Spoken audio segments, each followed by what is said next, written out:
Halo semua, ikuti keseruan kelompok 2 wawancara tentang SPV di Toko Figura. Wow!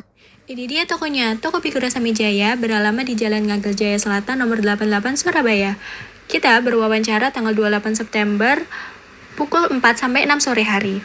Toko ini adalah UMKM yang bergerak di bidang produksi dan penjualan figura atau bingkai foto. Untuk lebih lengkapnya, kita ikuti wawancara tanya pekerjanya yuk. A few moments later.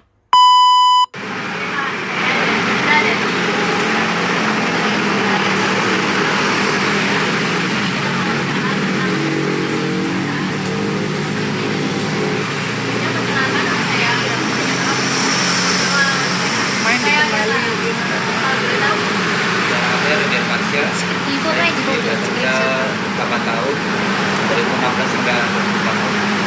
Wow!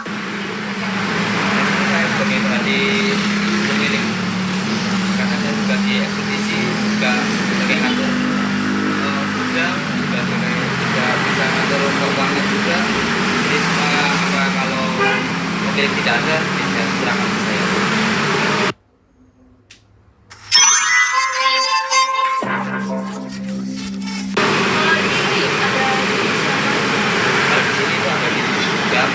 Ada juga divisi painting di sini juga, dan ada yang bagian pengerjaan.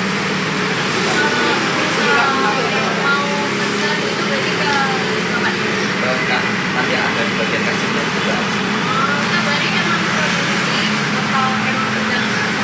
Tergantung misalnya. Berarti nggak ada Ada sih, stok, cuma kalau kalau dirasa stoknya sudah mulai tipis, nanti kami ini stok ulang.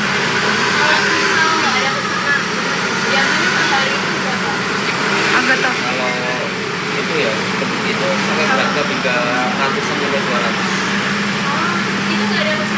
Itu kalau nggak ada pesanan, biar pekerja ini nggak aneh-aneh. Ya, di sini ya, ada pola. Biasanya kalau misal asal itu sedang lulusan semester atau lulusan sekolah, biasanya memang nyetak sampai 200 gitu lah. Karena itu banyak orang-orang beli sertifikat, beli foto wisuda, foto lulusan atau sebagainya. Wow!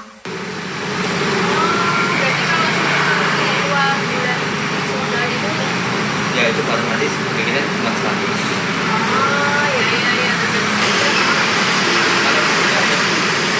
Foto ada yang bagian jangka, ada juga bagian kaca, ada spesialisnya.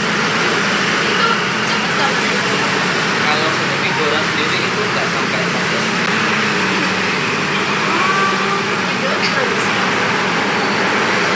Enggak, tiganya banyak figuranya itu ada di bagian lengkap, tiganya itu ada di bagian potong kaca, dua bagian dipotong kaca, satu bagian juga, lalu dua orangnya sebagai lanjut.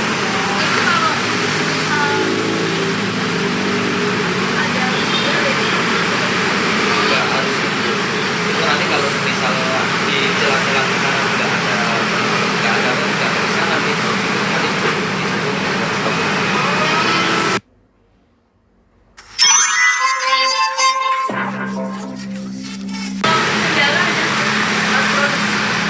Kalau di sini tuh kekurangannya itu ini bagian gudang sama produksi yang buat itu karena miskom.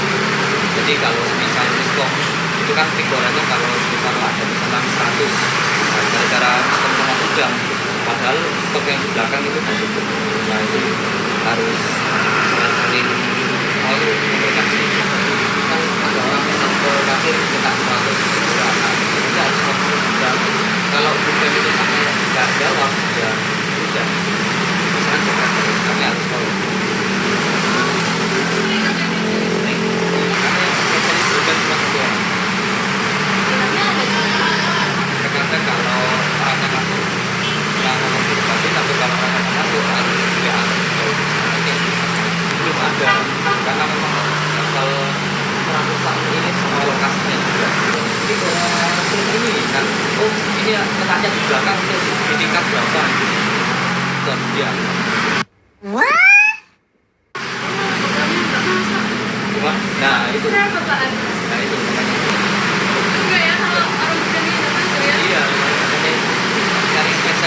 yang punya tingkatan tinggi susah. Jadi jarang cuti lah. Iya. Nggak pakai dong ininya ya. Jadi kan kalau nggak salah 1 tahun itu dia dibolehkan maaf 2 minggu. Harus usaha ada yang pesen gitu. Langsung dikasih tahu kata waktunya. Itu masih terakhir aku. Enggak pakai pastinya tuh kapan itu juga jadi masalah. Selain itu, tapi kadang nggak kejadian misalnya udah nyetok 200 gitu. Ya tapi hilang berat. Itu sering. Ya tapi setiap hari itu stop. Enggak, nonton juga. Nah itu sudah dari pola vaksin.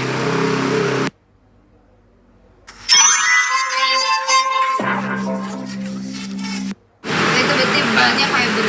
Iya, ini banyak fiber. Kenapa kok sekarang pindah ke fiber daripada kayu? Yang pertama itu kalau iya benar kena gampang kena rayap kalau Iya. kayu. Kalau fiber kan nggak mungkin gitu, rayapnya makan fiber juga.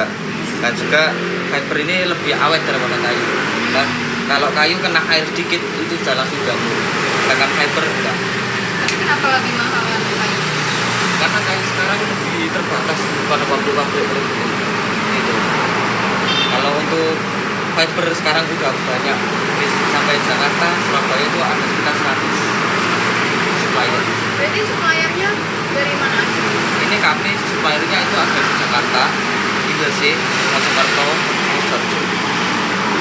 Nah, Surabaya nggak ada ya? Kalau Surabaya nggak perlu, karena harganya nggak beda jauh sama apa tuh langsung beli ke apa tuh harga yang mana ya biasanya ke yang supplier terdekat itu nggak terlalu menguntungkan. Kayak produksi utamanya. Pesan buat apa ya? Buat wisuda pasti kan lebih dari 10 masih ada kan? Nah itu di sini kerja sama JNT gitu nggak? Atau emang ada koordinasi gitu? Oh itu sudah dibikin sama pemilik ini dia sudah kolaborasi sama semua ekspedisi. Tapi kan kalau ekspedisinya pengiriman Surabaya rugi ya? Enggak rugi juga, ternyata malah lebih jauh lebih menguntungkan. Oh iya? Karena kalau dia ngirimnya cuma 1 atau sampai 10 itu ternyata sini sampai ke Benowo itu cuma 6.000 rupiah. Tapi kalau pakai JNT, JNS, AP. tapi ada nggak dari sini misalnya sebetulnya namanya profil yang itu Ya, pickup. tidak nah Nah, itu kita juga bisa, tapi ternyata kalau seperti itu ternyata nggak efisien, malah nggak ada untungnya sama sekali. Jadi lebih baik pakai yang luar. Dan juga kalau misal pakai pickup itu ternyata cuma kirim ke pelabuhan aja. Di sini paling banyak itu ternyata pakai sering. Sama juga sampai 3.000. jadi pesan gimana Nah, kok bisa nah, itu saya juga kurang tahu. iya kenapa mau ini dari mana Dan pemiliknya bicara sama saya, ini nanti untuk area Papua itu sampai 300, 200, 400 dan itu misalnya beda-beda. Nah itu juga harus perhatikan stoknya juga, jangan sampai menerima tapi stoknya nggak ada. Nah itu harus perhatikan juga, itu yang paling kritis. dibagi dua atau emang Satu, sini aja biar lebih enak kalau mau ngirim lewat ini kapal. sekalian atau gara-gara kekurangan tenaga kerja atau juga rumah tadi Nanti malah yang sana kosong, sini malah kebanyakan sampai ganggu yang lain. kalau ada pegawai baru itu ada trainingnya nggak? Ada trainingnya, yaitu kalau nggak salah 2 bulan. Coba ya diajarin Tapi tetap ya diajari, tapi tetap digaji kok. Iya, tapi nggak full. Soalnya kalau tuh pegawai baru masih rentan banyak masalah. Loh, kalau misal pegawai baru bagian motong kaca terus ternyata Nah itu nggak boleh. Pegawai baru harus mulai dari motong sama hafal dari jenis Mapigora. Gitu. Kalau motong kaca nggak boleh. kalau spesial sendiri ya Kalau motong kaca minimal pengalaman 5 tahun. ada titik tertentu Wow, seru banget ya teman-teman. Kali ini kita akan keliling-keliling ada apa aja yang ada di toko ini. Yuk kita lihat. Di sini adalah area transaksi antara penjual dan pembeli. Pelanggan juga bisa melihat bagaimana kondisi barang yang akan dibeli, serta menanyakan berbagai informasi tentang barang dan juga melakukan pemesanan. Pihak toko memasang berbagai lukisan yang penuh di tembok dan berbagai model sehingga pelanggan bisa memilih apa yang dibutuhkan dan diinginkan.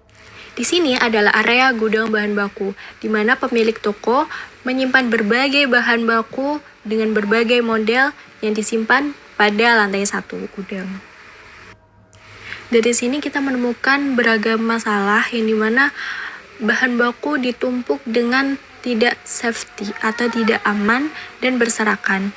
Ini perlu untuk segera diterapkan pengelolaan gudang yang lebih baik. Hambatan ini juga ditunjukkan pada berbagai masalah tentang berserakannya barang di area gudang.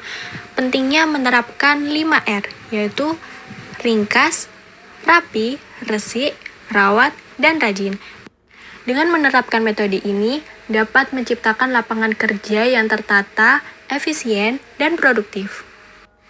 Di sini adalah area promosi dan marketing atau pemasaran, di mana toko juga menyediakan pesanan melalui online. Di sini adalah area produksi, mulai dari pemotongan kayu atau bingkai, pemotongan kaca, hingga pembuatan akhir dari figura tersebut.